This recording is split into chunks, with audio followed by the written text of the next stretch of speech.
हे सगळे महायुती सरकारच्या काळातलेच आहेत। मध्यंतरी 2.5 वर्ष फक्त या सगळ्या प्रकल्पांचा वेग कमी झाला होता।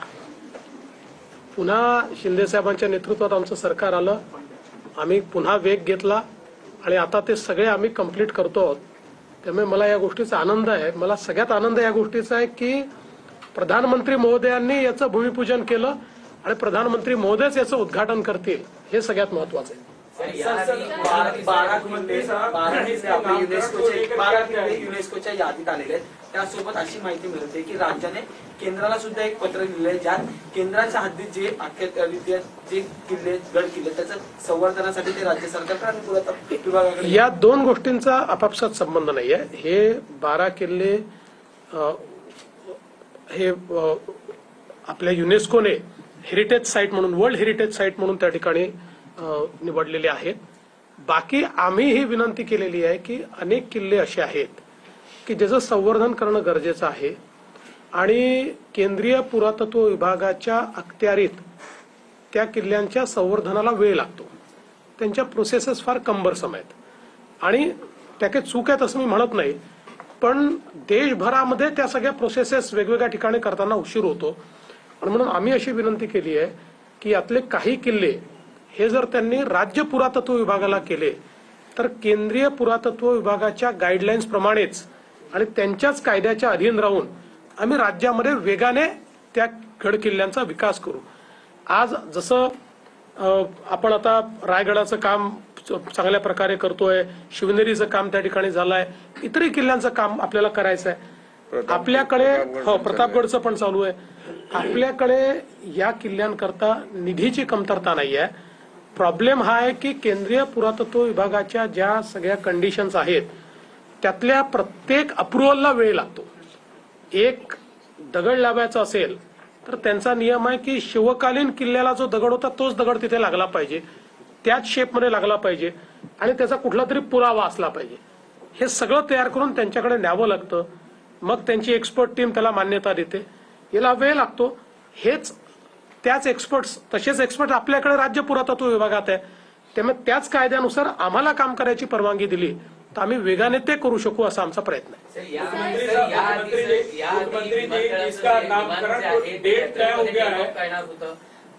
विमान जे आहे नवीन विमानतळावरून एप्रिलमध्ये टेक ऑफ करणार असं सांगण्यात आलं होतं आणि आता सप्टेंबरची टार्गेट दिलेलं आहे सर नेमके कोणते अडथळे होते ज्यामुळे ही तारीख पुढे गेली आणि या व्यतिरिक्त नामकरणाचा जो प्रस्ताव आहे जो केंद्र शासनाकडे पाठवलेला आहे त्याचा अपडेट काय आहे? मी आपल्याला जसं सांगितलं की खरं म्हणजे मध्यंतरीच्या काळामध्ये आपल्याला माहिती आहे की राज्यातल्या इन्फ्रास्ट्रक्चर प्रोजेक्ट्सला एक प्रकारे वेगच त्याचा मंदावण्याचं काम हे 2.5 वर्ष झालं आणि त्याचा फटका सगळ्याच आपल्या इन्फ्रास्ट्रक्चर प्रोजेक्ट्सला पडला आहे आणि मग त्याचा कॅस्केडिंग इफेक्ट असतो। त्यामुळे हे खरंच आहे की आम्हाला एप्रिल पर्यंत पूर्ण करून ऑगस्टमध्ये विमान उडवायचं होतं, पण ते काही आता शक्य नाही आहे। पण आता इथली प्रगती पाहिल्यानंतर हे मी सांगू शकतो की अतिशय चांगली प्रगती झाली आहे।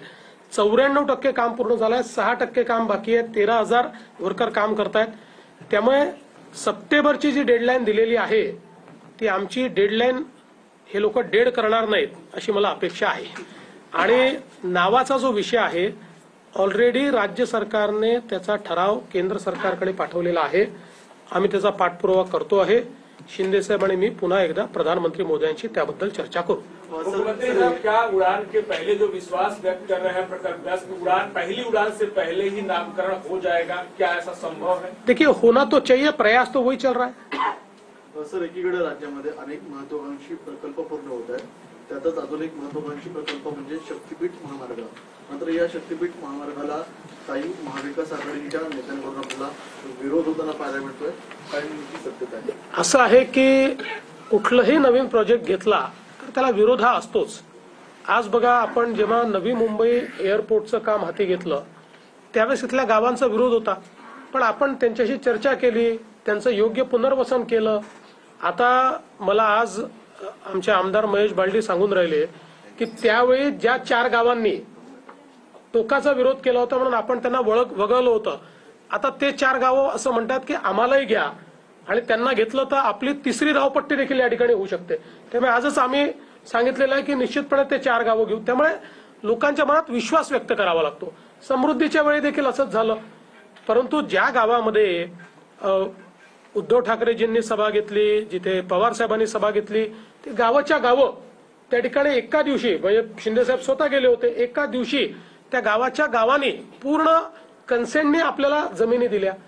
आता शक्तीपीठमध्ये देखील कोल्हापूर जिल्ह्यामध्ये सर्वाधिक विरोध आहे असं सांगण्यात आलं.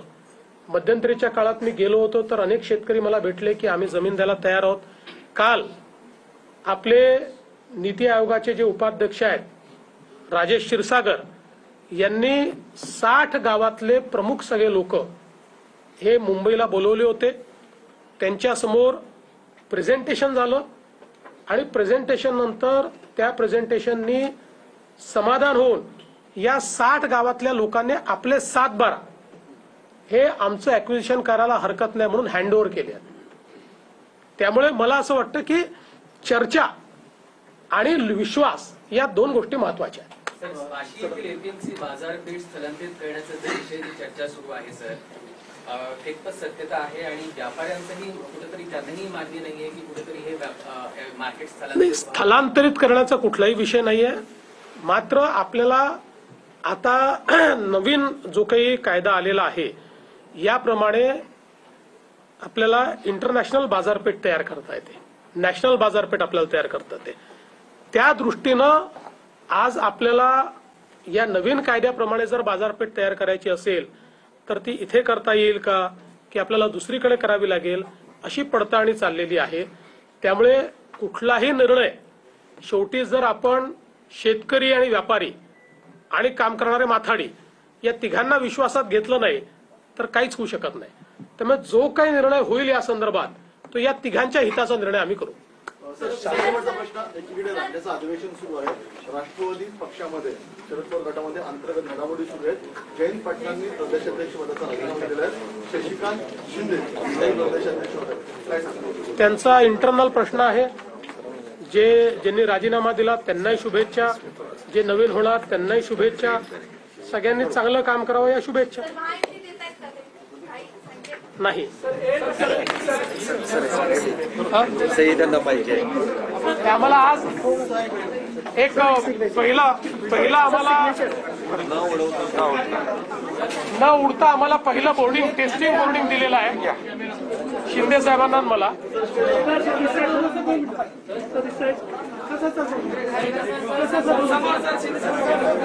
हे टेस्टिंग बोर्डिंग आहे बरं, याच्या मागे कुठलंही विमान नाहीये, सव्हनियर आहे.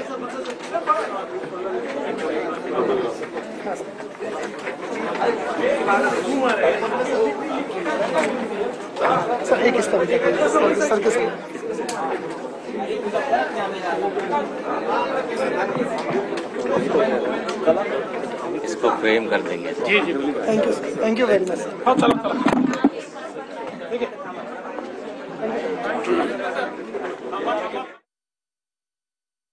आणि शिंदेंची ही पत्रकार परिषद पार पडली आहे. चर्चा आणि लोकांमध्ये विश्वास निर्माण करणं महत्त्वाचं असल्याचं यावेळी मुख्यमंत्री म्हणाले.